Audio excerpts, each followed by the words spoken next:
Okay, this is part 2 of Know Thy Enemy, the necromancer, the strong man that's over the nations, that is one body.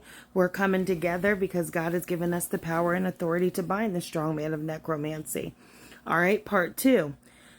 There are also several references to necromancers called bone conjurers in the Jews of the Bible, right? And Deuteronomy 18:9-12 explicitly warns the Israelites against engaging in this Canaanite practice of divination, right? When thou art come into the land of which the Lord thy God gives thee, thou shalt not learn to do according to the abomination of those nations.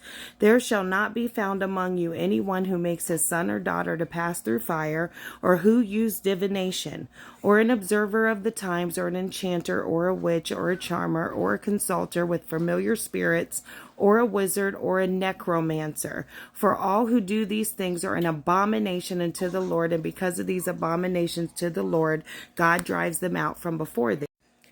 In Leviticus 20-27, necromancy was so real to God and so something that he did not want his people involved in. So the kingdom of darkness must have power in it, that those that practice necromancy was prescribed the death penalty.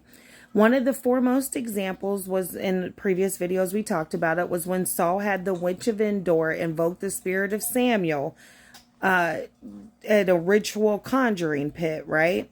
And so now let's be clear.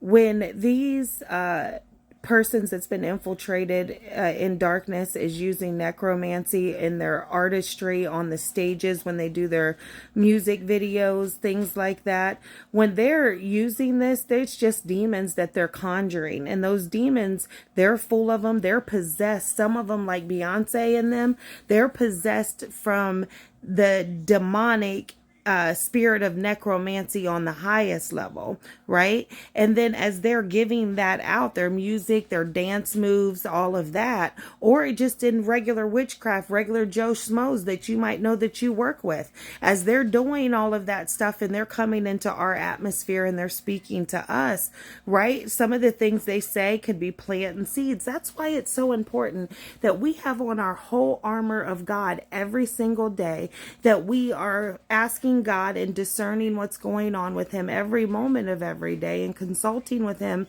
in all things, because the enemy is out here like a roaring lion and we cannot be caught off guard. So we are right now preparing to come up against the strong man of necromancy, and we're going to do this as one body with Christ at the head, and we're going to do it in decency and in order. So let's stay prayed up.